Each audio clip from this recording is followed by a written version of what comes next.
Hello दोस्तों, स्वागत है आप सभी का आपके अपने परिवार मैथ्स वाटिका में। दोस्तों मैं हूं रुपेश यादव। हम लोग आज देखेंगे फ्रैक्शन का आपका 3 क्लास होगा। 3 क्लास में हम लोग इस टॉपिक को अच्छे से कंप्लीट कर लेंगे। इसके सारे टाइप के क्वेश्चन को बहुत ही अच्छे तरीके से हम लोग यहाँ पे देखेंगे, तो थोड़ा सा समय हम लोगों को यहाँ पे लगने वाला है। बिल्कुल बेसिक से हम लोग शुरुआत करेंगे और एडवांस लेवल तक के इसके क्वेश्चन को हम लोग देखेंगे, टाइप वाइज टाइप देखेंगे, ताकि आपको अच्छे से जो है समझ में आ सके। एक मोस्ट इंपॉर्टेंट टॉपिक है, सारे कॉम्पिटेटिव एग्जाम के पॉइंट ऑफ व्यू से इसको देखा जाए तो आइए शुरुआत करते हैं। इस फ्रैक्शन का मतलब आपका होता है भिन्न, और अगर हम भिन्न की बात करें तो अगर हम किसी संख्या को p/q के रूप में इस तरीके से लिखते हैं ना, तो इसी को हम क्या बोलते हैं? इसी को हम लोग बोलते हैं भिन्न। ठीक है, जब भी हम बट्टा के फॉर्म में किसी भी संख्या को लिखते हैं p/q के रूप में जब हम लोग रिप्रेजेंट करते हैं तो यही भिन्न कहलाता है। भिन्न का जो ऊपर वाला भाग होता है इसको हम लोग बोलते हैं अंश। ठीक है, लाइन के ऊपर वाले भाग को हम लोग अंश बोलते हैं, यानी कि न्यूमरेटर। अच्छे से पहले इन चीज़ों को सीख लेते हैं, फिर हम लोग चलेंगे आगे। क्वेश्चंस पे तो हम लोग को चलना ही है। और जो नीचे वाला हिस्सा होता है इसको हम लोग क्या बोलते हैं? हिंदी में हर बोलते हैं, यानी कि डिनोमिनेटर।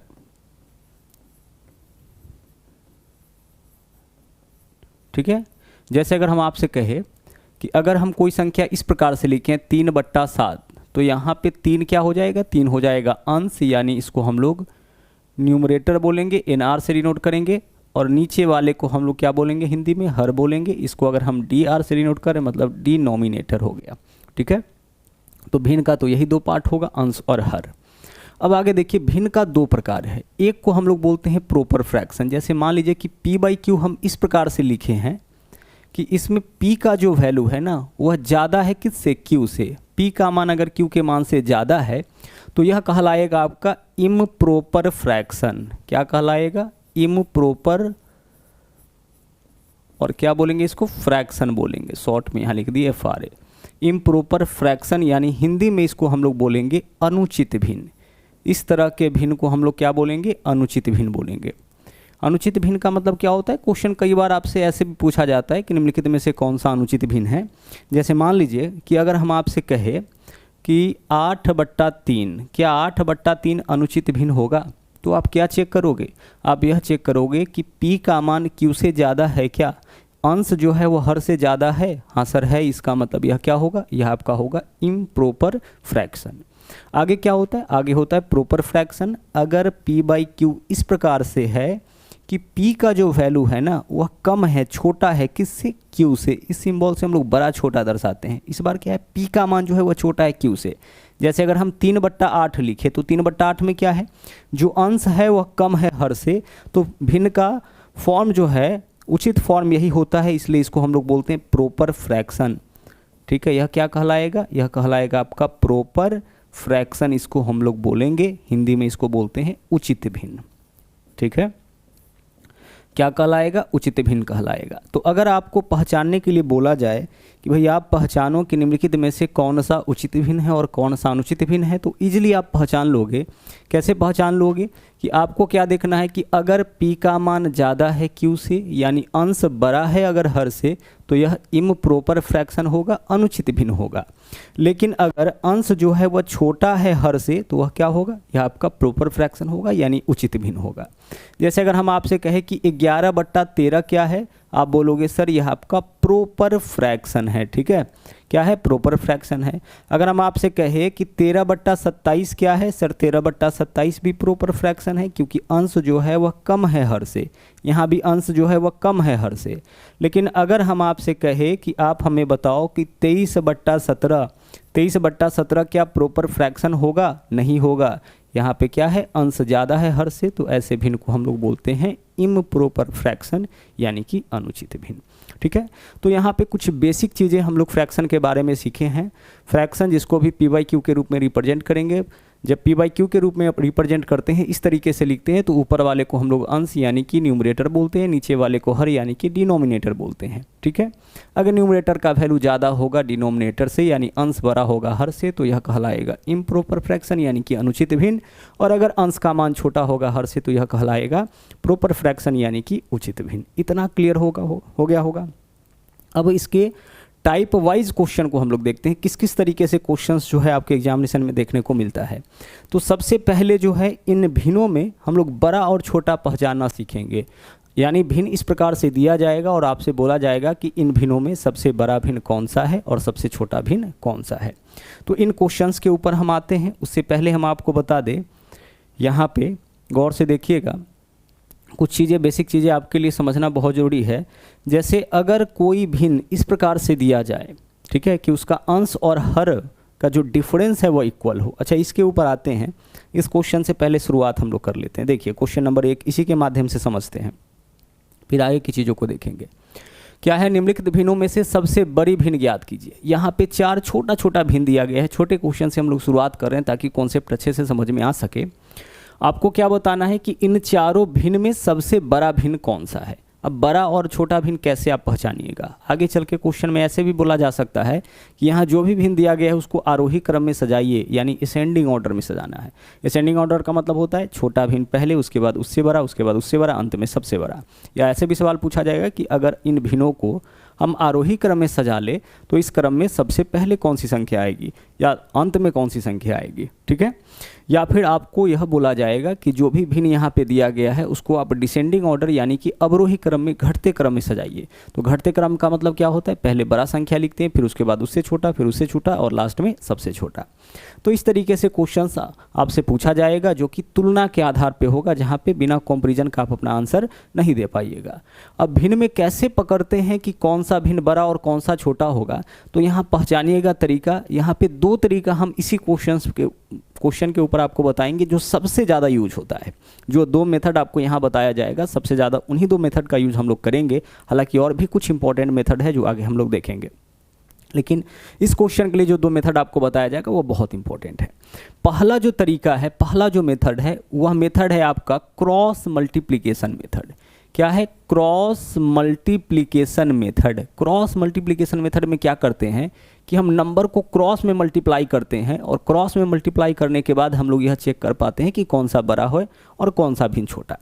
जैसे हमें इसमें क्या पकड़ना है, इन चारों में पकड़ना है कि सबसे बड़ा कौन सा है। तो क्रॉस मल्टीप्लाई, देखिए इस दोनों में पहले चेक करते हैं इन दोनों में बड़ा कौन है। तो क्रॉस मल्टीप्लाई करिए, 1 में 7 से गुना करिएगा, कितना हो जाएगा 7, और 2 में 5 से गुना करिएगा, कितना हो जाएगा 10 हो जाएगा। तो इस दोनों भिन्न में हम यह पता लगा लिए कि बड़ा भिन्न कौन सा है और छोटा भिन्न कौन सा है। किस मेथड से, क्रॉस मल्टीप्लिकेशन मेथड से। हम इसमें गुना किए इससे, इसमें गुना किए हम इससे। हमेशा ऊपर वाले को पकड़िएगा, इसके साथ गुना, फिर इसको पकड़े ऊपर वाले को, इसके साथ गुना। तो देखिए 1 में 7 से गुना करिएगा 7, 5 में 2 से गुना करिएगा 10। अब जिसके सामने बड़ा वैल्यू आ गया वह भिन्न बड़ा होगा, जिसके सामने छोटा वैल्यू आ गया वह भिन्न छोटा होगा, ठीक है। हमें इस क्वेश्चन में क्या बताना है, हमें इस क्वेश्चन में बताना है कि सबसे बड़ा भिन्न कौन सा। तो जब सबसे बड़ा भिन्न पकड़ना है तो हम बड़ा को लेकर के आगे बढ़ेंगे।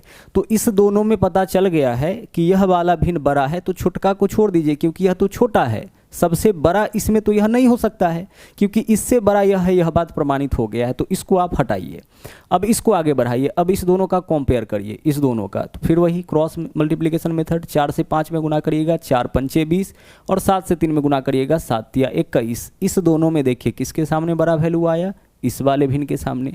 इसका मतलब इस दोनों में यह वाला भिन्न बड़ा है, तो बड़ा को लीजिए, छोटा को अब छोड़ते हुए चलिए, क्योंकि हमें सबसे बड़ा तक पहुंचना है। तो हम क्या करेंगे, बड़का को छांटते हुए आगे बढ़ेंगे। अब इस दोनों में देखिए क्रॉस मल्टीप्लाई 7 तिया 21 रह जाएगा और 6 चौके 24 हो गया।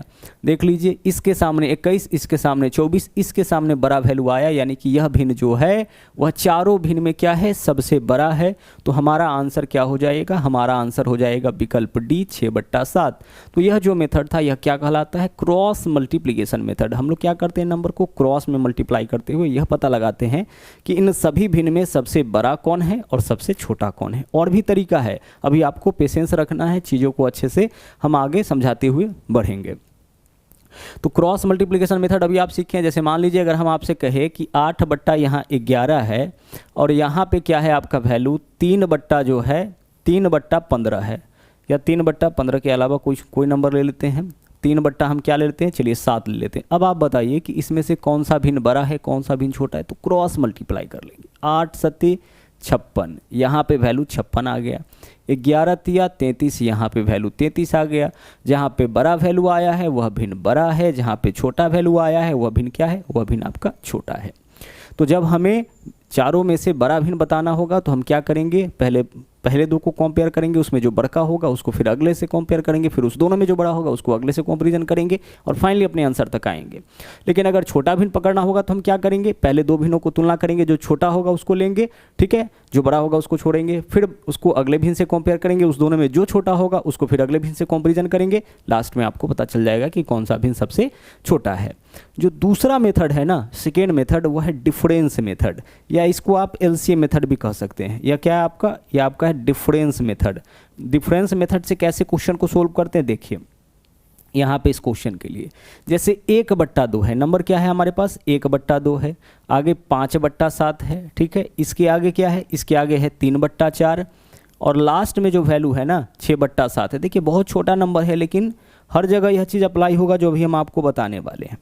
अब आपको क्या करना है कि इसके अंश और हर का डिफरेंस चेक करना है। अगला रूल हम आपको बता रहे हैं, जो दोनों रूल आगे चल के हम लोग बहुत ज़्यादा यूज करने वाले हैं और इसी के ऊपर ज़्यादातर क्वेश्चंस आता भी है। तो इसका डिफरेंस चेक करिए आप, अंश और हर का। डिफरेंस मेथड में क्या करना है, जो भी भिन्न दिया गया है सबके अंश और हर का डिफरेंस देखिए। तो 1 और 2 में कितना का अंतर है सर, 1 और 2 में ना 1 का अंतर है, ठीक है। 5 और 7 में कितना का अंतर है, 5 और 7 में 2 का अंतर है, ठीक है। 3 और 4 में कितना का अंतर है, 3 और 4 में 1 का अंतर है और 6 और 7 में कितना का अंतर है, सब 1 का अंतर है, ठीक है। सबका अंतर यहाँ पे हम देख लिए। अब आपको क्या करना है कि इसके अंतर को इक्वल कर देना है। पहले तो आप अंतर देख लीजिए और लास्ट में क्या करना है, बाद में क्या करना है, इसके अंतर को इक्वल करना है।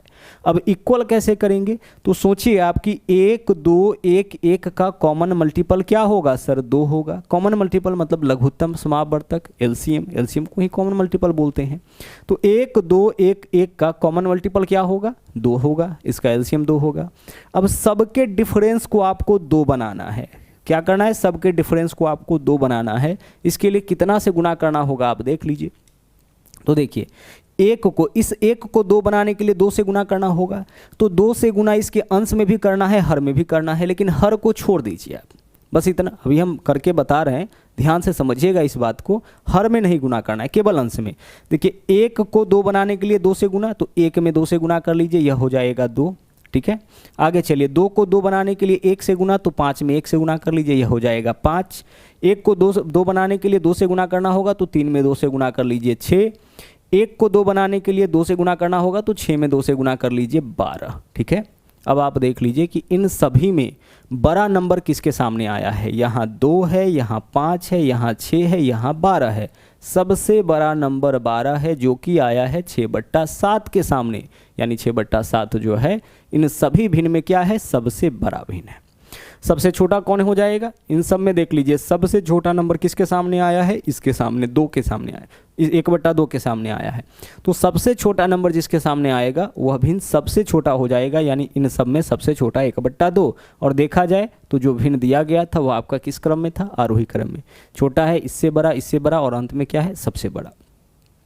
अब आगे देखो आपने ऐसा क्यों किया, हमने आपसे क्या कहा है कि डिफरेंस सेम करना है, तो डिफरेंस यहाँ 1 का है, तो 1 का डिफरेंस है, 2 का डिफरेंस कब हो जाएगा, सबका डिफरेंस 2 का करना है। 2 का कब होगा, जब ऊपर में भी 2 से गुना करेंगे और नीचे में भी 2 से गुना करेंगे।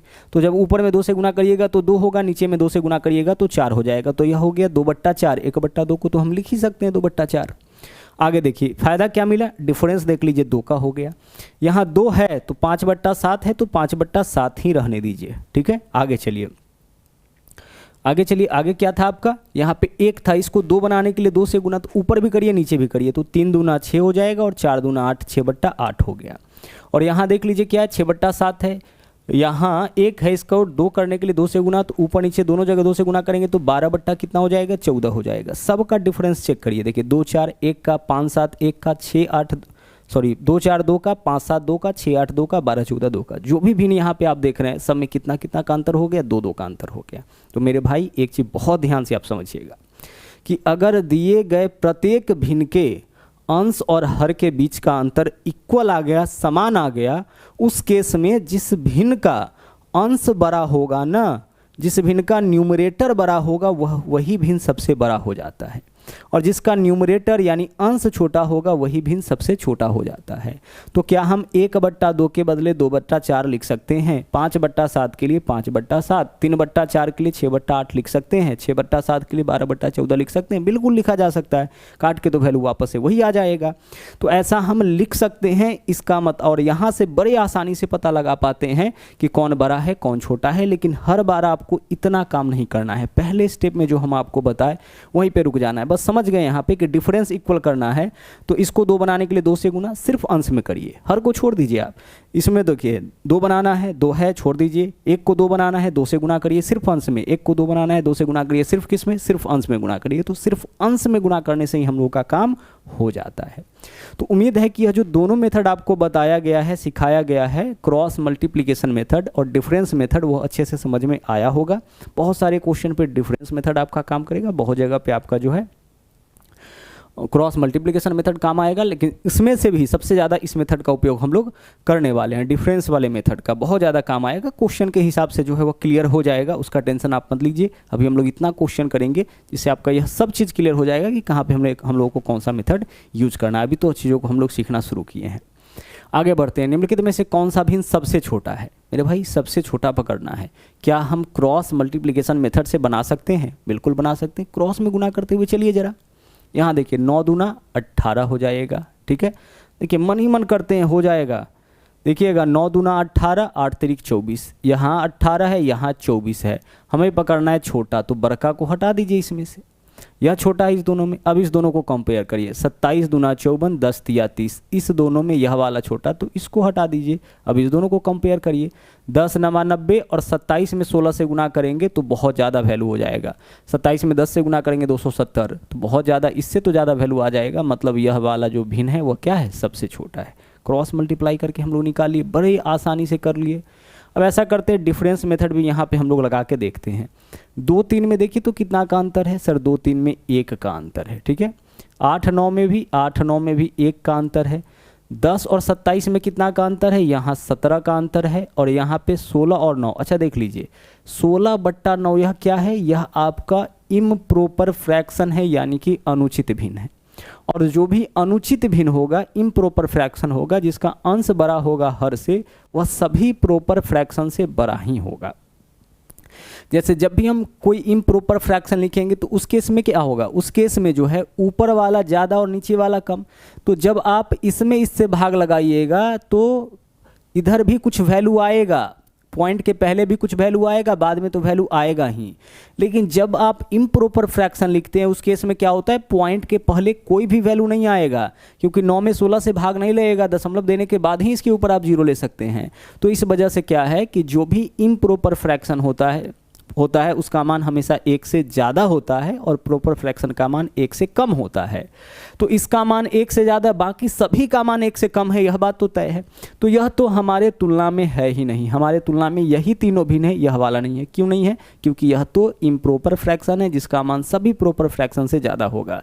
तो यह तो सबसे बड़ा है, इसको हटा दीजिए। हमें इसी तीनों में चेक करना है कि कौन बड़ा है और कौन छोटा है। अब क्या करेंगे? देखिए 1 है 17 है, कहाँ जाके बराबर होगा? 17 पे जाके बराबर होगा। तो सबके डिफरेंस को 17 बनाइए। 1 में 17 से गुना करेंगे तो 17 हो जाएगा। तो 1 को 17 बनाने के लिए 17 से गुना, केवल अंश में, तो 17 दूना 34। यहाँ 1 है, 1 को 17 बनाने के लिए 17 से गुना, तो 8 में 17 से, 17 8 136। और यहाँ देखिए 17 है, 17 बनाने के लिए 1 से गुना, मतलब यह वैल्यू रह जाएगा, यह वैल्यू आपका रह जाएगा 10। तो इस तीनों में देख लीजिए किसके सामने कम आया है मान? यहाँ पे 10/27 के सामने सबसे छोटा वैल्यू आया है, मतलब 10/27 क्या होगा? सबसे छोटा मान आपका हो जाएगा। तो दोनों मेथड से आप अपने क्वेश्चन का आंसर जो है वह निकाल पा रहे हैं, समझ पा रहे होंगे आप। अभी हमने आपको बताया कि कोई भी जो आपका इम्प्रॉपर फ्रैक्शन होगा, अनुचित भिन्न होगा, उसका मान हमेशा क्या होगा? उचित भिन्न से ज़्यादा ही होगा। तीसरा क्वेश्चन देखिए क्या है, बोला निम्नलिखित में से कौन सा भिन्न सबसे छोटा है? सबसे छोटा भिन्न हमें बताना है। 5/11 है, 7/12 है, 8/13 है और 9/17 है। इसमें बताना है कि सबसे छोटा भिन्न कौन सा। क्रॉस मल्टीप्लाई अप्लाई कर सकते हैं, बिल्कुल कर सकते हैं। देखिए 12 पंचे 60, 11 सते 77, 60 77, यह 77 है, इसको हटा दीजिए। इन दोनों में यह वाला भिन्न छोटा है, हमें छोटा पकड़ना है। कंपेयर करेंगे, जो छोटा होगा उसको लेकर के आगे बढ़ेंगे। 12 पंचे 60, 11 सते 77, किसको लेके आगे बढ़ेंगे? छोटका को। अब देखिए 13 पंचे 65, 11 अठे 88, यहाँ 88 यहाँ 65, इस दोनों का जब तुलना किए तो यह बड़ा है, यह छोटा है, छोटा को लेके आगे बढ़ेंगे। अब आगे देखिए 17 पंचे 85, 11 नमा 99, यहाँ आया 85, यहाँ 99, यह वैल्यू बड़ा हो गया, इसको भी हटा दीजिए। तो सबसे छोटा कौन है? सबसे छोटा 5/11 है। ईजिली हम लोग अपना आंसर जो है यहाँ पे पिक कर लेंगे। 5 बट्टा कितना? 5/11। अच्छा, मान लीजिए कि अगर हम इसका डिफरेंस मेथड से बनाने का प्रयास करते, क्या बन जाता? सर 5 और 11 में कितना का अंतर है? 5 और 11 में 6 का अंतर है।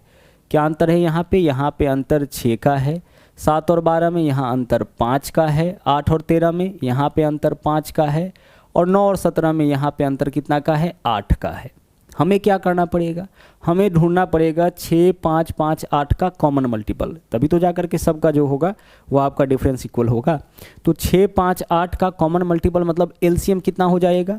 तो 24 पंचे 120 हो जाएगा। 120 इसका एलसीएम होगा। किसका एलसीएम होगा? 120, 6 का, 5 का, 5 का और 8 का। देखिए 6 का, 5 का, 5 का और 8 का एलसीएम कितना हो जाएगा? एलसीएम आपका हो जाएगा 120। अब 120 बनाना है, इसको गौर से समझिएगा। 6 को बनाना है 120, कितना से गुना करना पड़ेगा? 20 से। भाई 6 को 120 बनाने के लिए 6 दूना 12, 20 से गुना, तो 20 से गुना केवल अंश में करिए, तो 5 गुना 20 कितना हो जाएगा? यह वैल्यू हो जाएगा 100। 5 को 120 बनाने के लिए कितना से गुना? 24 से गुना, तो 24 सते कितना हो जाएगा? 20 सते होता है आपका 140 और 7 चौके 28, 168।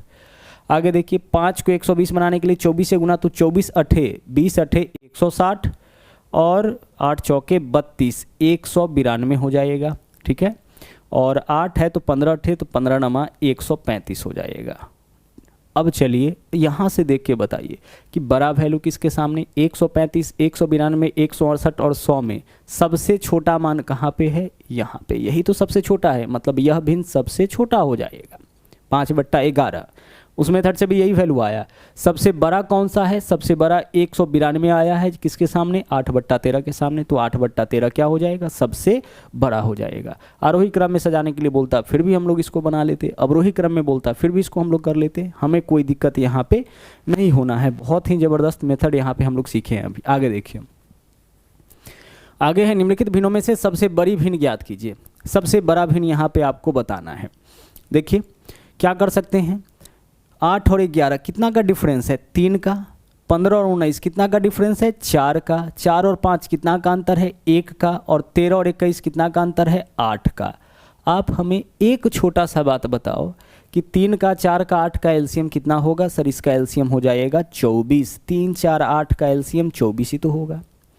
3 को 24 बनाने के लिए 8 से गुना, तो अंश में 8 से गुना कर लीजिए, 8 अठे 64। 4 को 24 बनाने के लिए 6 से गुना, तो 15 में 6 से गुना कर लीजिए 90। 1 को 24 बनाने के लिए 24 से गुना, तो 4 में 24 से गुना कर लीजिए 96। और 8 को 24 बनाने के लिए 3 से गुना, तो 13 में 3 से गुना कर लीजिए 13 तिया 39। 64 है, 90 है, 96 है, 39 है। हमें बताना है सबसे बड़ा।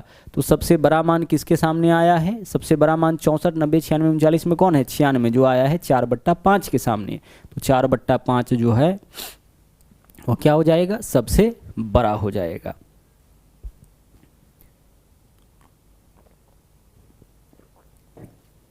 चलिए बढ़ते हैं अगले क्वेश्चन में। अगला क्वेश्चन देखिए क्या है? निम्नलिखित में सबसे बड़ी भिन्न कौन सी है? वापस से वही मेथड। देखिए 8, 9 में कितना का अंतर है? 1 का अंतर है। 6 और 11 में कितना का अंतर है? 5 का। 4, 9 में कितना का अंतर है? 5 का। और 13 और 15 में कितना का अंतर है? 2 का। आप हमें 1, 5, 5, 2 का एलसीएम बताओ कितना हो जाएगा? 10। तो 10 बनाइए। 1 को 10 बनाने के लिए 10 से गुना, तो 8 में 10 से गुना कर लीजिए 80 हो जाएगा। 5 को 10 बनाने के लिए 2 से गुना, तो 6 में 2 से गुना कर लीजिए 12 हो जाएगा। 5 को 10 बनाने के लिए 2 से गुना, 4 में 2 से गुना कर लीजिए 8 हो जाएगा। 2 को 10 बनाने के लिए 5 से गुना, 13 में 5 से गुना करिए 65 हो जाएगा। ठीक है, अब यहाँ पे हमें क्या बताना है? सबसे बड़ा। तो 80, 12, 8, 65 में सबसे बड़ा मान क्या है? 80 है। 80, 12, 8, 65 में सबसे बड़ा मान 80 है, जो 8/9 के सामने आया है। मतलब इनमें, इन चारों में सबसे बड़ा भिन्न कौन सा हो जाएगा? विकल्प ए हो जाएगा। बढ़ते हैं अगले क्वेश्चन की ओर। यहाँ देखिए क्या बताना है, निम्नलिखित में से सबसे छोटा भिन्न कौन सा है? सबसे छोटा भिन्न हमें बताना है। 11, 16 में बताओ तो कितना का डिफरेंस चल रहा है? सर 11, 16 में 5 का डिफरेंस है। यहाँ डिफरेंस 5 का, यहाँ भी डिफरेंस 5 का, 12, 15 यहाँ डिफरेंस 3 का, और 4 और 7 यहाँ भी डिफरेंस 3 का। 5 का, 5 का, 3 का और 3 का एलसीएम कितना हो जाएगा? 15 हो जाएगा। तो डिफरेंस 15 बनाइए। 5 को 15 बनाने के लिए 3 से गुना, तो 11 तिया 33, केवल अंश में गुना कर देना है। 5 को 15 बनाने के लिए 3 से गुना, तो 7 में 3 से गुना कर लीजिए, 21। 3 को 15 बनाने के लिए 5 से गुना, तो 12 पंचे हो जाएगा 60। फिर इस 3 को 15 बनाने के लिए 5 से गुना, तो 4 पंचे हो जाएगा 20। 20, 60, 21, 33 में सबसे छोटा नंबर कौन सा है? 33, 21, 60, 20 में सबसे छोटा नंबर 20 है, जो कि आया है 4/7 के सामने। यानी 4/7 जो है वही इन चारों भिन्न में सबसे छोटा भिन्न है। ठीक है, आगे चलिए। यहाँ पे बोला है कि निम्नलिखित भिन्नों को अवरोही क्रम में व्यवस्थित कीजिए। अच्छा, अवरोही क्रम या आरोही क्रम में कब व्यवस्थित आप कर पाइएगा? जब आप यह पता लगा पाइएगा कि इसमें बड़ा कौन है और छोटा कौन है। तो अल्टीमेटली यहाँ भी हम लोगों को फिर से वही काम करना है, बड़ा छोटा पता लगाना है। आइए पता लगाते हैं। 3, 5 में देखिए कितना का अंतर है? 2 का। 7, 9 में कितना का अंतर? 2 का। 11, 13 में कितना का अंतर? 2 का। अंतर समान है। तो जब अंतर समान हो तब तो कुछ करना ही नहीं है। ठीक है, अभी तक तो वही करते आ रहे थे, अभी तक अंतर समान कर रहे थे। इस बार क्या है? अंतर समान है। तो जब अंतर समान हो तो नीचे मत देखो, ऊपर देखो। जिसका वैल्यू बड़ा है, जिसका अंश ज़्यादा है, वह भिन्न बड़ा होगा। जिसका अंश छोटा है वह भिन्न छोटा होगा। जिसका न्यूमरेटर बड़ा है वह भिन्न भी बड़ा होगा, जिसका न्यूमरेटर छोटा है वह भिन्न भी छोटा होगा। कब? जब डिफरेंस इक्वल हो। तो 3, 5 2 का, 7, 9 2 का, 11, 13 2 का, सबका डिफरेंस सेम है। सिर्फ आप देखिए कि किसका अंश बड़ा है। 11 का तो यह सबसे बड़ा हो जाएगा, उससे छोटा यह वाला, और सबसे छोटा यह वाला। बताना क्या था हमें? बताना था कि अवरोही क्रम सही है। तो अवरोही क्रम में 11/13 पहले आएगा। 11/13 पहले किस ऑप्शन में? यहाँ पे है। 11/13 के बाद 7/9 और 3/5। विकल्प सी का जो है अवरोही क्रम बिल्कुल सही है। अवरोही क्रम में बड़ा पहले, उसके बाद उससे छोटा और अंत में सबसे छोटा। ध्यान रखिएगा, यदि दिए गए प्रत्येक भिन्न के, बात हो रही है यहाँ पे इम्प्रॉपर फ्रैक्शन की ना, उचित भिन्न की बात हो रही है। और क्वेश्चन आपका ज़्यादातर उचित भिन्न से ही दिया जाता है, कभी कभार क्वेश्चन अनुचित भिन्न का आपको मिलेगा। तो एक बात का ध्यान रखिएगा कि यदि जितना भी भिन्न दिया गया है सभी के अंश और हर के बीच का अंतर समान हो, इक्वल हो, उस केस में जिसका अंश बड़ा होगा वह भिन्न बड़ा होगा, और जिसका अंश छोटा होगा वह भिन्न छोटा हो जाएगा। लेकिन इम्प्रॉपर फ्रैक्शन के केस में, इम्प्रॉपर फ्रैक्शन यानी अनुचित भिन्न के केस में उल्टा हो जाएगा। अगर मामला अनुचित भिन्न का हो और अंश और हर के बीच का डिफरेंस इक्वल हो, उस केस में जिसका अंश छोटा होगा वही भिन्न बड़ा हो जाएगा, और जिसका अंश बड़ा होगा वही भिन्न छोटा हो जाएगा। लेकिन किस केस में?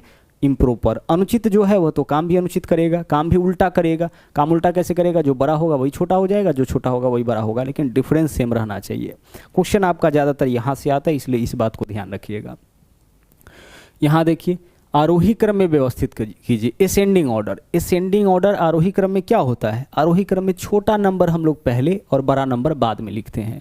4, 5 1 का अंतर, 7, 8 1 का अंतर, 6, 7 1 का अंतर, 5 और 6 1 का अंतर। जो भी भिन्न है सबका अंतर बराबर है, तो जिसका अंश बड़ा होगा वह भिन्न बड़ा, तो सबसे बड़ा भिन्न 7/8। जिसका अंश छोटा होगा वह भिन्न छोटा। तो सबसे पहले अगर हम इसको आरोही क्रम में लिखना चाहे तो 4/5, फिर 5/6, फिर 6/7, फिर 7/8, 4, 5, 6, 7। विकल्प सी जो है वह सही आरोही क्रम को यहाँ पे दर्शा रहा है। ठीक है, जब डिफरेंस बराबर हो तब तो डायरेक्ट आंसर। निम्नलिखित में से कौन सा भिन्न आरोही क्रम में है? 12, 18, 14, 17, 16, 19। हम यहाँ कंपेयर कर लेते हैं। चारों ऑप्शन में से हमें बताना है कि किसका आरोही क्रम सही है। तो आरोही क्रम सही होने का मतलब क्या है? छोटा भिन्न पहले, उसके बाद उससे बड़ा, और अंत में सबसे बड़ा होना चाहिए। हम ऑप्शन ए को चेक करते हैं, पता लग जाएगा। 12, 18 में 6 का अंतर, 14, 17 में 3 का अंतर, 16, 19 में 3 का अंतर।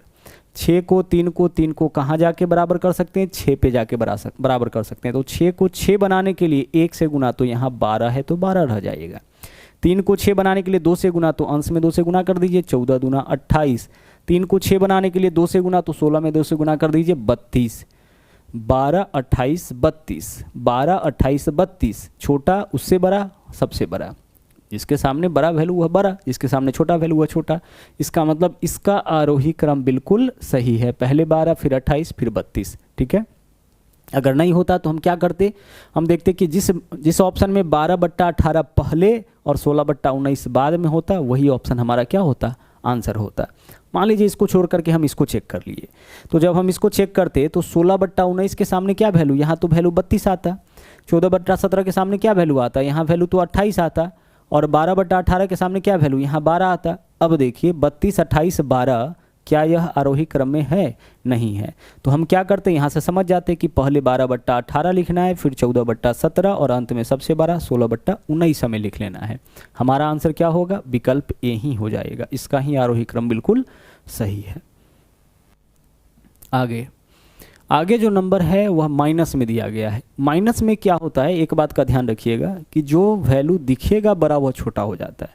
जैसे अगर हम आपसे कहे कि -7 और -11 में बड़ा कौन है, तो आप बोलोगे सर -7 बड़ा है -11 से। माइनस का मतलब क्या होता है, माइनस का मतलब आप कर्ज में हैं, तो जितना ज़्यादा कर्ज होगा उतना क्या होगा, उतना वैल्यू कम होगा, और जितना कर्ज कम होगा वह वैल्यू ज़्यादा होगा। तो -7 जो है वह बड़ा है किससे, -11 से। वैसे 7 और 11 का तुलना करेंगे तो 11 बड़ा होगा 7 से, लेकिन माइनस में रहने पर जो बड़ा होगा वही छोटा हो जाएगा, और छोटा होगा वही क्या होगा, वही आपका बड़ा हो जाएगा। तो देखिए यहाँ पे क्या है, 9 है, 18 है, 6 है और 3 है। हम लोग डिफरेंस मेथड से तो अब तक क्वेश्चन को सोल्व कर ही रहे थे, यहाँ भी कर सकते हैं। यहाँ पे एक और मेथड हम लोग इंट्रोड्यूस करने वाले हैं। सभी भिन्न के हर को जब हम देखें, डिनोमिनेटर को जब हम देखें, तो हमें लगा कि इसको हम इक्वल कर सकते हैं, बराबर कर सकते हैं। देखिए 9 है, 18 है, 6 है और 3 है, कहाँ जा कर के बराबर हो जाएगा, 9 18 6 3 का एलसीएम 18 होगा, तो सभी 18 पे जा कर के बराबर हो जाएगा। तो सबके नीचे वाले को आप इक्वल कर दीजिए, बराबर कर दीजिए। जब आप नीचे वाले को इक्वल कर दीजिएगा तब आसानी से पकड़ लीजिएगा कि कौन बड़ा है कौन छोटा है। जैसे हम आपसे कहे कि 3/7 और 3/7, ठीक है, और इसके अलावा 5/7, इसमें बताइए कि बड़ा कौन है। 3/7 में और 5/7 में बड़ा कौन है, तो इसमें भी 7 से भाग कर रहे हैं और इसमें भी 7 से भाग कर रहे हैं। अब यहाँ 3 में ही 7 से भाग हो रहा है, यहाँ 5 में 7 से भाग हो रहा है, तो इसका वैल्यू क्या होगा, ज़्यादा होगा। तो जब हर बराबर हो जाए उस केस में जिसका अंश ज़्यादा होगा वह भिन्न बड़ा होगा, जिसका अंश कम होगा वह भिन्न क्या होगा, छोटा होगा। तो 3/7 और 5/7 में बड़ा कौन है सर, 3/7 और 5/7 में 3/7 छोटा है, 5/7 बड़ा है। लेकिन -3/7, ठीक है, और -5/7, अब बताइए तो पहले से कौन बड़ा था, यह बड़ा था, अब यही क्या हो जाएगा, यही छोटा हो जाएगा। उल्टा हो जाता है, जैसे ही माइनस रहेगा जो पहले से बड़ा था वह छोटा हो जाएगा, जो छोटा था वह क्या हो जाएगा, बड़ा हो जाएगा। तो पहला काम हम क्या करते हैं, इसमें 2 काम करते हैं, सबके हर को बराबर करते हैं। तो 18 बनाने के लिए कितना से गुना करना पड़ेगा, इसमें 2 से गुना, ऊपर नीचे दोनों जगह। तो 4 में 2 से गुना करेंगे कितना हो जाएगा, 8 हो जाएगा, और 9 में 2 से गुना करेंगे 18, और यह वैल्यू किस में है, माइनस में है। माइनस कभी नीचे नहीं रहता है, तो जहाँ नीचे भी है उसको ऊपर ले जाइए। -4/9 क्या लिखेंगे इसके लिए, 8/18।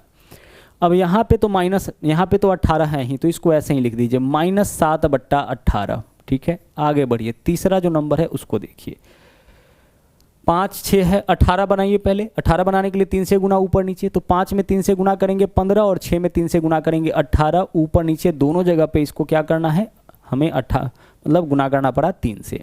और आगे -2/3 है, -2/3 है, तो 3 को 18 बनाने के लिए 6 से गुना, तो 2 में 6 से गुना करेंगे कितना हो जाएगा, 12, और 3 में 6 से गुना करेंगे तो कितना होगा, 18 हो जाएगा। भाई हमें सिंपल सा एक चीज़ सोचना था कि इसको 18 बनाना है तो कितना से गुना, 6 से गुना। तो 6 से गुना केवल हर में करोगे तो काम नहीं चलेगा ना, अंश और हर दोनों में करना पड़ेगा, ताकि कट के वैल्यू फिर से उतना आ जाए। 2/3 इसको काटे ना, 6 दूना 12, 6 त्रिक 18, वापस से वैल्यू वही आ जाएगा। हम गुना तो किए हैं लेकिन ऊपर नीचे दोनों। हर को 18 बनाने के लिए हमें हर में 6 से गुना करना पड़ा, इसको बैलेंस करने के लिए हम अंश में भी 6 से गुना कर दिए। तो इस तरह से इसके बदले में जो वैल्यू लिखे हैं, इसके बदले में यह वाला, उसी प्रकार से अंतिम वाला के बदले में इस वाले को लिखे हैं, सब का वैल्यू आपस में क्या है, समान है। अब चलिए, जब हर बराबर हो जाए क्या करना है हमें बताना है कि जब हम इसको आरोही क्रम में लिखें, यहाँ जो परिमेय संख्या आप देख रहे हैं इसको जब आरोही क्रम में रखा जाए तो सबसे पहले कौन सी संख्या, सब आरोही क्रम में सबसे पहले किसको रखते हैं, आरोही क्रम में सबसे पहले सबसे छोटी संख्या रखते हैं, उसके बाद उससे बड़ी, उसके बाद उससे बड़ी, अंत में सबसे बड़ी। तो हमें इस क्वेश्चन में यही बताना है कि सबसे छोटी संख्या कौन सी है। तो इन चारों में सबसे छोटी संख्या हम पहचानने का प्रयास करते हैं। भाई पहली चीज, सबका हर बराबर है। तो जब सबका हर बराबर है, डिनोमिनेटर बराबर है, उस केस में जिसका अंश बड़ा होगा वह भिन्न बड़ा, जिसका अंश छोटा होगा वह भिन्न छोटा। तो यह वाला अभी के हिसाब से क्या है, सबसे बड़ा भिन्न है कि 15, 7, 8, 12 सबसे बड़ा यह है। जब माइनस नहीं रहता तो सबसे बड़ा अंश इसी का है, तो यही भिन्न सबसे बड़ा होगा। और सबसे छोटा कौन होगा, सबसे छोटा हो जाता है यह वाला, यह सबसे छोटा यह होता है जब माइनस लगा नहीं रहता। लेकिन माइनस के वजह से क्या है, जो सबसे बड़ा है वही सबसे छोटा हो जाएगा। तो जो 3 नंबर वाला भिन्न है यही क्या होगा, सबसे छोटा। यानी 15/18, 5/-6 जो है यही क्या है, यही आपका सबसे छोटा है। सबसे छोटा क्यों, सबसे छोटा इसलिए क्योंकि हमें यह इस क्वेश्चन में बताना था कि जब हम इन भिन्नों को आरोही क्रम में व्यवस्थित करेंगे तो सबसे पहले कौन सा भिन्न आएगा। और जब हम भिन्नों को आरोही क्रम में व्यवस्थित करते हैं ना, तो सबसे छोटा भिन्न पहले लिखते हैं, उसके बाद उससे बड़ा, उसके बाद उससे बड़ा, और अंत में सबसे बड़ा भिन्न लिखते हैं। ठीक है मेरे भाई, तो बहुत ही शानदार क्वेश्चन था। कुछ बातों का आपको बस ध्यान रखना होता है। अगला देखिए, अगला क्वेश्चन है, निम्नलिखित में से कौन सा भिन्न अवरोही क्रम में है। अवरोही क्रम में हमें बताना है कि चारों ऑप्शन में से किस ऑप्शन में जो भिन्न दिया गया है वो अवरोही क्रम में। विकल्प ए को ही ले लेते हैं। 5 कितना है, 5/8 है, 7/12 है, ठीक है भाई। और इसको भी देख लीजिए, यहाँ भी हम वही मेथड लगा लेते हैं। ऐसा करते हैं ना, 8, 12, 4, 16, 8, 12, 4, 16, क्या सबके नीचे वाले को हम इक्वल कर सकते हैं, कर सकते हैं। 8, 12, 4, 16 का एलसीएम कितना हो जाएगा, 48 हो जाएगा। तो 48, सबके नीचे वाले को 48 बनाइए। तो 5/8, अब 8 को 48 बनाने के लिए कितना से गुना, 6 से गुना। तो 8 छके 48, जब नीचे में 6 से गुना किए हैं तो ऊपर भी 6 से गुना कर लीजिए, तो 30/48। भाई 5/8 के लिए हम 30/48 लिख दिए, क्या दिक्कत। यहाँ देखिए 7/12 है, तो 12 में 4 से गुना करेंगे तो 48 हो जाएगा।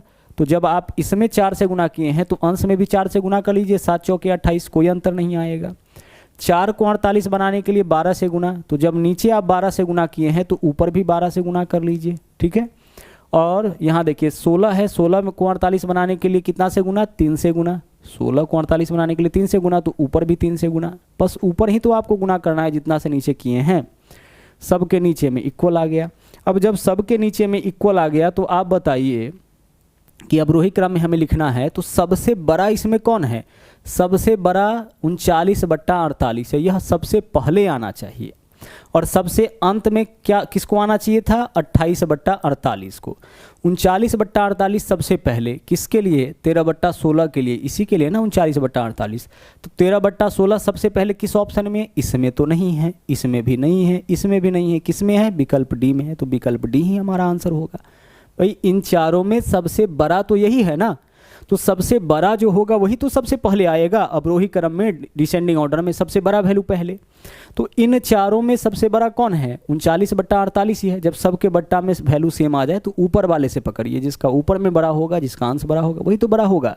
तो यह सबसे बड़ा है और सबसे बड़ा ही सबसे पहले लिखते तब अवरोही क्रम होता, इसलिए विकल्प डी हमारा यहाँ पे सही आंसर बन रहा है।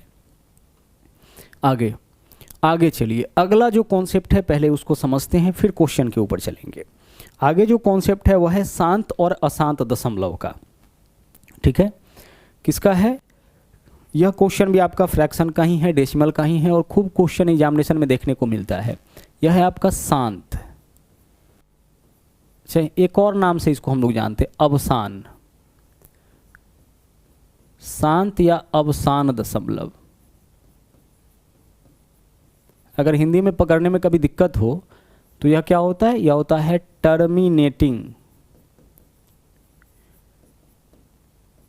टर्मिनेटिंग फ्रैक्शन इसको बोलते हैं, शांत दशमलव को। ठीक है,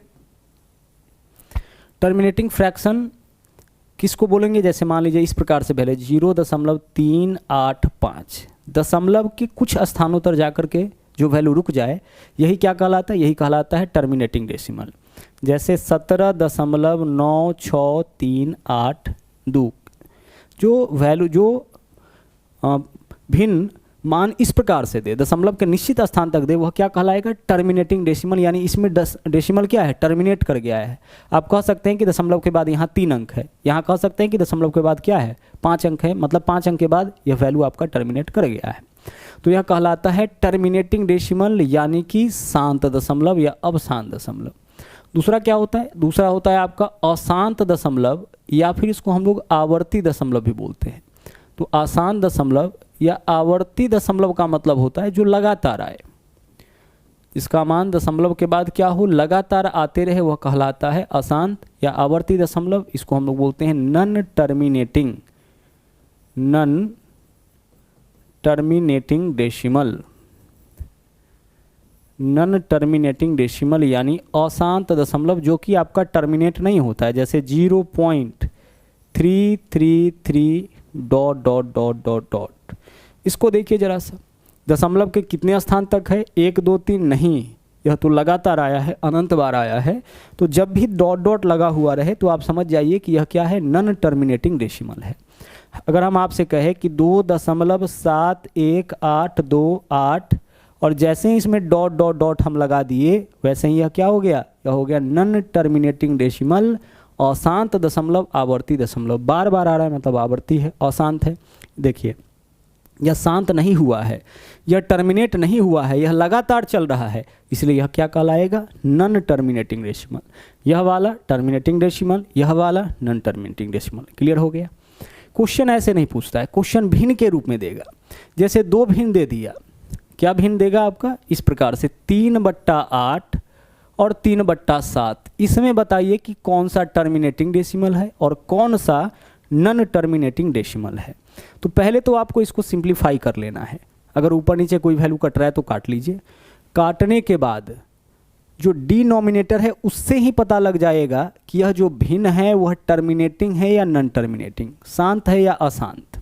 कैसे पता लगेगा, जब आप इसको फैक्टराइज करते हैं, जैसे 8 के लिए क्या लिख सकते हैं, 2 × 2 × 2 यानी 2 का पावर 3। तो जब हर को तोड़ने पर या तो 2 या केवल 5 का फैक्टर आए, क्या मिले, नीचे वाले को तोड़ने पर केवल 2 मिले या फिर 5 मिले, इसके अलावा कुछ नहीं मिले, तो यह आपका टर्मिनेटिंग डेसिमल हो जाएगा। क्या हो जाएगा, यह टर्मिनेटिंग डेसिमल हो जाएगा। भिन्न के रूप में पहचान क्या हो गया, फिर से देखिए। जैसे अगर हम आपसे कहते 3/15 या 3 इस तरीके से आप लिखते 25, क्या 3/25 टर्मिनेटिंग डेसिमल होगा। आप नीचे वाले को तोड़िए, क्या मिल रहा है, 25 के लिए क्या लिख सकते हैं, 5 का स्क्वायर। तो नीचे वाला का जो फैक्टर है वह अगर केवल 2 या केवल 5 या 2 और 5 के रूप में आएगा तो यह क्या कहलाएगा, यह कहलाएगा टर्मिनेटिंग डेसिमल। इसका मान निकाल के देखिए, दशमलव के निश्चित स्थान तक आएगा। जैसे अगर हम 3/25 का मान निकाले तो 0 दशमलव दिए 30 हो गया, 25 एकम 25, क्या बचेगा 5, उसके ऊपर 0, 25 दूना 50। देखिए दशमलव के निश्चित स्थान तक इसका मान आया, या क्या हो गया, टर्मिनेटिंग डेसिमल हो गया। लेकिन नीचे वाला का जो मान है वह 2 और 5 के अलावा कुछ दूसरा आ गया, जैसे यहाँ 7 है, 11 है, 13 है, दूसरा कोई आ गया, यह क्या हो जाएगा, यह हो जाएगा नॉन टर्मिनेटिंग डेसिमल, आवर्ती दशमलव हो जाएगा, अशांत दशमलव हो जाएगा। इसका मान निकाल के देखिए, 3/7 है तो 3 में 7 से भाग करिए, पॉइंट दीजिएगा, 1 0 हो जाएगा। 7 चौके 28, यहाँ पे 2 आ गया 20, फिर देखिए 7 दूना 14, फिर यहाँ 6 आ गया 60, 7 8 56, देख लीजिए, फिर से 4 आ गया, फिर 0 40 आ गया, फिर देखिए 7 5 35, फिर से कितना आ गया, फिर आपका आ गया 5, फिर 50, मतलब इस तरीके से वैल्यू क्या होगा, यह आपका आते जाएगा, दशमलव के बाद लगातार मान आते जाएगा। तो यह क्या कहलाएगा, यह कहलाएगा नॉन टर्मिनेटिंग डेसिमल। हमने क्या बताया आपको पहचान, इसका पहचान यही हो गया, इसका पहचान आपका यही हो गया कि अगर बट्टा में 2 और 8, बट्टा में क्या है, केवल 2 और 8 आए, सॉरी 2 और 5 आए, जैसे कोई भी 16 है तो उसको तोड़ लीजिएगा ना 2 के रूप में, 32 है तो 2 के रूप में तोड़ सकते हैं, 25 है तो 5 के रूप में तोड़ सकते हैं। तो नीचे में अगर 2 और 5 आया, समझ जाइए टर्मिनेटिंग डेसिमल। 2 5 के अलावा दूसरा कोई आ गया, हम समझ जाएंगे यह क्या है, यह आपका नॉन टर्मिनेटिंग डेसिमल है, यानी कि अशांत दशमलव है। ठीक है, जैसे अगर हम आपसे कहे कि आप बताइए कि 5/77 यह क्या होगा, सर नीचे वाले को जब हम तोड़ेंगे तो 7 गुना 11 आ गया, 2 5 के अलावा कोई दूसरा वैल्यू आ गया, मतलब यह नॉन टर्मिनेटिंग डेसिमल हो जाएगा। इसका मान दशमलव के बाद लगातार आते चला जाएगा। ठीक है, अब आइए इस क्वेश्चन पे आते हैं, बहुत सारा चीज़ अब क्वेश्चन के माध्यम से क्लियर होगा। कौन सा शांत दशमलव टर्मिनेटिंग डेसिमल है, शांत दशमलव क्या पहचान बताएं, जिसके नीचे में 2 और क्या मिले, 5 मिले। तो जब आप इसको तोड़िएगा तो नीचे में क्या मिलेगा, 32 का मतलब होता है 2 का पावर 5, केवल 2 मिलेगा। 24 का मतलब, अच्छा केवल 2 मिलेगा मतलब यही टर्मिनेटिंग डेसिमल हो जाएगा। आगे देख लेते हैं, 24 का मतलब क्या है, 24 में क्या मिलेगा, 3 मिलेगा, 3 गुने 8, तो 8 के लिए तो 2 का क्यूब लिख सकते हैं, लेकिन 3 तो एक बार आएगा और 3 आ गया, वैसे ही यह क्या हो जाएगा, यह हो जाएगा नॉन टर्मिनेटिंग डेसिमल, अशांत दशमलव, हमें शांत चुनना था। जब आप 96 को तोड़िएगा तो 96 में भी आपको 3 मिलेगा, 32 त्रिक 96, 3 है इसमें, यह भी क्या हो जाएगा, नॉन टर्मिनेटिंग डेसिमल हो जाएगा। 48 में भी 3 मिलेगा, देख के पता चल रहा है ना नंबर कि इसमें 3 मिलेगा कि नहीं मिलेगा, केवल 2 और 5 मिलता है। 48 में केवल 2 और 5 से तो बना नहीं है, 16 तिया 48, तो 16 बना है 2 से, 2 गुने 2 गुने 2 गुने 2 4 बार, और इसके अलावा इसमें 3 भी है। तो जैसे ही हर में डिनोमिनेटर में 3 मिले, कहने का मतलब 2 और 5 के अलावा कोई दूसरा नंबर मिले, वह क्या हो जाएगा, अशांत दशमलव हो जाएगा। हमें चुनना क्या था, शांत। अगला सवाल देखिए, निम्नलिखित में से किस संख्या का शांत दशमलव प्रसार होगा। शांत दशमलव प्रसार इस बार हमें चुनना है भाई, शांत दशमलव प्रसार किसका होगा, देखिएगा शांत दशमलव प्रसार। तो पहले इसको तोड़ लीजिए, अगर कट रहा है तो काटिए। तो जब आप इसको काटिएगा 3 से तो यह कट जाएगा, तो 3 से काटिएगा तो 19 तिया 57, और 3 से काटिएगा तो 40 त्रिक 120। क्या चुनना है, शांत दशमलव।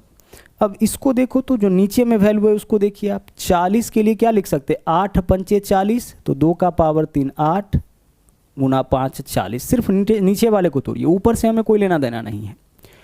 8 पंचे 40, अब यहाँ 2 और 5 का फैक्टर है, मतलब यही क्या होगा, यही आपका शांत दशमलव हो जाएगा।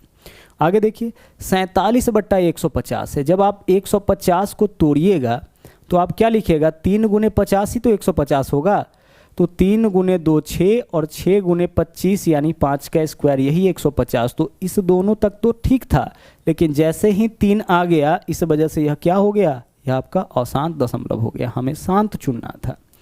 जब आप इसको तोड़िएगा तो देखिए नीचे में तो 11 आएगा ना भाई, 11 गुने 10 यानी 2 गुने 5, यही तो होगा 110 के लिए। तो जैसे ही नीचे में 11 आया, यह अशांत दशमलव हो गया। उसी प्रकार से यहाँ देखिए, जब आप इसको तोड़िएगा तो क्या होगा, 7 तो इसमें मिलेगा ही, 7 गुने 20 ही तो 140 होगा ना, तो 7 मिल गया, तो 7 जैसे ही मिल गया वैसे ही यह क्या होगा, नॉन टर्मिनेटिंग डेसिमल हो जाएगा। 7 मिला वैसे ही अशांत दशमलव हो जाएगा।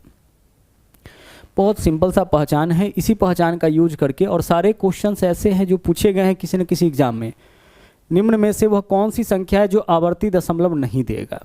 हमें क्या चुनना है, हमें चुनना है जो आवर्ती दशमलव में नहीं है। देखिए इसको काटिए, 8 सते 56, 1/7 वैल्यू आएगा, तो यह तो आवर्ती दशमलव में है भाई। आवर्ती दशमलव यानी अशांत दशमलव नहीं है, तो यह तो अशांत दशमलव है। इसको काटिए, अगर आप इसको तोड़ते हैं 2 से तो यह 3 हो जाएगा, और नीचे में 28, 28 का मतलब नीचे में तो 7 है, तो यह भी अशांत दशमलव है। 4 से काटिएगा, 14 चौके 56, 1/14, और 14 जो है इसमें 7 आपको मिल जाएगा, मतलब यह भी अशांत दशमलव है। यहाँ देखिए इसको तोड़िएगा, 7 8 56, 1/8, नीचे में 8 आया जो कि केवल 2 से मिलके बना है, मतलब यही शांत दशमलव होगा। हमें क्या चुनना था, कौन सा अशांत नहीं है, तो अशांत या आवर्ती दशमलव नहीं है। तो आवर्ती दशमलव नहीं है, इसका मतलब हमें क्या चुनना था, हमें चुनना था शांत दशमलव कौन सा है। जो अशांत नहीं है मतलब क्या चुनना था, शांत दशमलव। तो यह अशांत है, यह अशांत है, यह अशांत है, यह वाला अशांत नहीं है। ठीक है, बढ़िए आगे।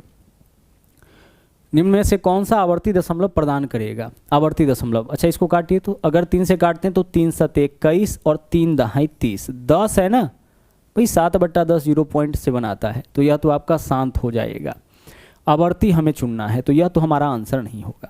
3 से अगर काटते हैं तो 3 से कटेगा ना, हाँ 3 7 21 और 3 से काटेंगे तो 40, 40 का मतलब 2 और 5, 8 पंचे 40, यह भी आपका अशांत नहीं होगा, शांत हो जाएगा इसका मान। अगर इसको काटते हैं तो 3 से काटेंगे, 3 7 21 और 20 है, 20 का मतलब 2 और 5 से 20 बन जाएगा, तो यह भी शांत दशमलव होगा। हमें शांत नहीं चुनना है, अशांत चुनना है।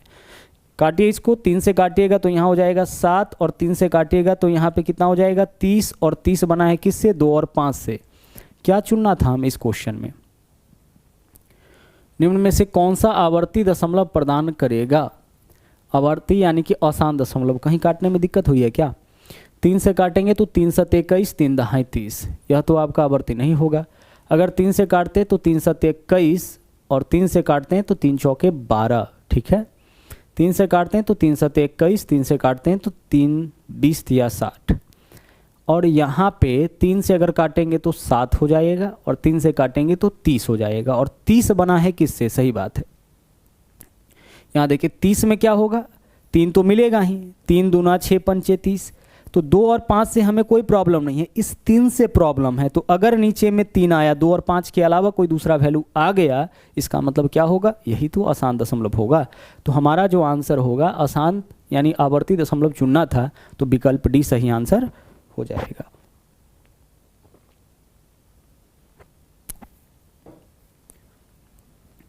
चलिए बढ़ते हैं अगले क्वेश्चन में। निम्नलिखित में से कौन सा अवसान, अच्छा अवसान दशमलव का मतलब क्या होता है, टर्मिनेटिंग होता है, ध्यान रखिएगा। अशांत नहीं होता है, अशांत नहीं है, अवसान है, इसका मतलब होता है टर्मिनेटिंग। तो 12 छक्के 72, 1 बट्टा यह वैल्यू कटेगा, 12 से 1/6, 6 आने का मतलब बट्टा में 3 आया, तो 3 आया तो यह क्या होगा, अशांत दशमलव हो जाएगा। हमें शांत चुनना है। 6 से काटिएगा, 6 कम 6, 12 छक्के 72, 12 आया यानी कि 3 आएगा, यह भी आपका अशांत दशमलव हो जाएगा, नीचे में 3 है। 9 8 72, 1/8, नीचे में 8 आया जो कि 2 से बना है, यही क्या हो जाएगा, यही आपका शांत दशमलव हो जाएगा। जिसके नीचे में केवल 2 और 5 का फैक्टर मिले वही तो होगा। और यहाँ 24 मिलेगा नीचे, 24 का मतलब 3 हो जाएगा, इसमें 3 होने का मतलब क्या है, अशांत दशमलव। आगे देखिए, बोला है निम्नलिखित में से कौन सा साधारण भिन्न को दशमलव के रूप में लिखने पर उसका मान शांत दशमलव प्राप्त नहीं होगा। जो शांत दशमलव नहीं होगा उसे चुनना है। इसको देख लेते हैं। 3 से काटेंगे तो क्या होगा, 9 होगा, और 3 से काटेंगे तो 16 या 48, 160 हो जाएगा। 160 को अगर आप तोड़ते हैं तो इसमें 3 तो हमें लग रहा है कि नहीं मिलेगा, 16 गुने 10 हो जाएगा। तो 16 बनता है किससे, 2 से, 2 4 बार 16 हो जाएगा, और 10 2 और 5 से, मतलब यह तो शांत है। हमें शांत दशमलव नहीं प्राप्त होगा, उसको चुनना है, तो यह तो हमारा आंसर नहीं होगा। इसको काटो, 3 से काटेंगे तो 3 7 21, अच्छा 3 से तो कटेगा ही नहीं। 7 से काटेंगे, 7 से भी नहीं कटेगा, 640 है। तो 640 किससे बना है सर, 64 गुने 10 का मतलब 640 होगा ना। इसको मन ही मन ऐसे तोड़ना है कि आसानी से टूट जाए। 64 का मतलब 64 तो केवल 2 से बनता है, 2 4 8 16 32 64 128 2 से, तो 2 और 10, 2 और 5 से, मतलब यह भी शांत हो जाएगा।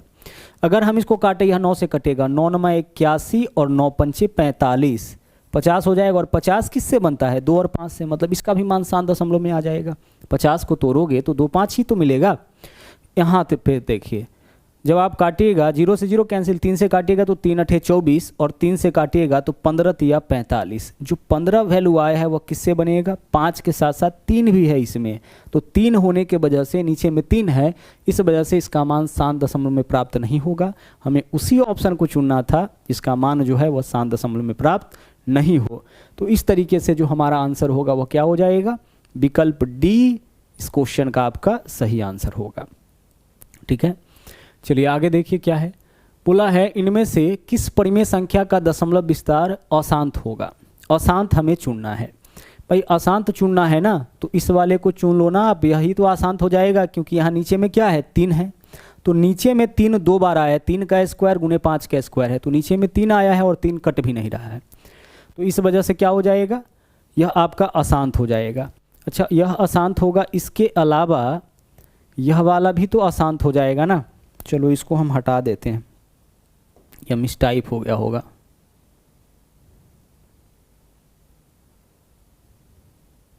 ठीक है, तो इस तरीके से जो है यहाँ पे देखिए 2 और 5 है, 1000 को जब आप तोड़िएगा तो 2 और 5 से ही मिलके बना है, यहाँ पे 3 5 है और यहाँ पे भी आपका 2 और 5 है, तो हमारा आंसर क्या होगा, हमारा आंसर होगा जिसके नीचे में क्या रहना चाहिए 2 और 5, वह शांत हो जाएगा। आसान चुनना था, 2 5 के अलावा कोई दूसरा नंबर, यहाँ 2 5 के अलावा दूसरा नंबर है, तो यह क्या हो जाएगा, यह आपका आसान दशमलव हो जाएगा, इसी को हमें चुनना था। चलिए अब आगे जो क्वेश्चन है वह है आपका यहाँ पे रेकरिंग का, तो रेकरिंग को हम लोग देखेंगे लेकिन अगले क्लास में देखेंगे। रेकरिंग के अलावा जो बाकी का और भी कॉन्सेप्ट है, अभी तो क्लास फ्रैक्शन का और चलेगा, तो इन कॉन्सेप्ट को हम लोग अगले क्लास में सीखेंगे और अच्छे से सीखेंगे जिस तरीके से अभी हम लोग पीछे की चीज़ों को देखे हैं। साथ ही साथ इसका PDF भी आपको मिल जाएगा, PDF भी जरूर डाउनलोड करिएगा और PDF के माध्यम से रिवीजन आप करते रहिएगा। तो आज के लिए इतना ही, मिलते हैं हम लोग अगली क्लास में जहाँ पे इसके आगे की चीज़ों को हम लोग सीखेंगे। थैंक यू, जय हिंद।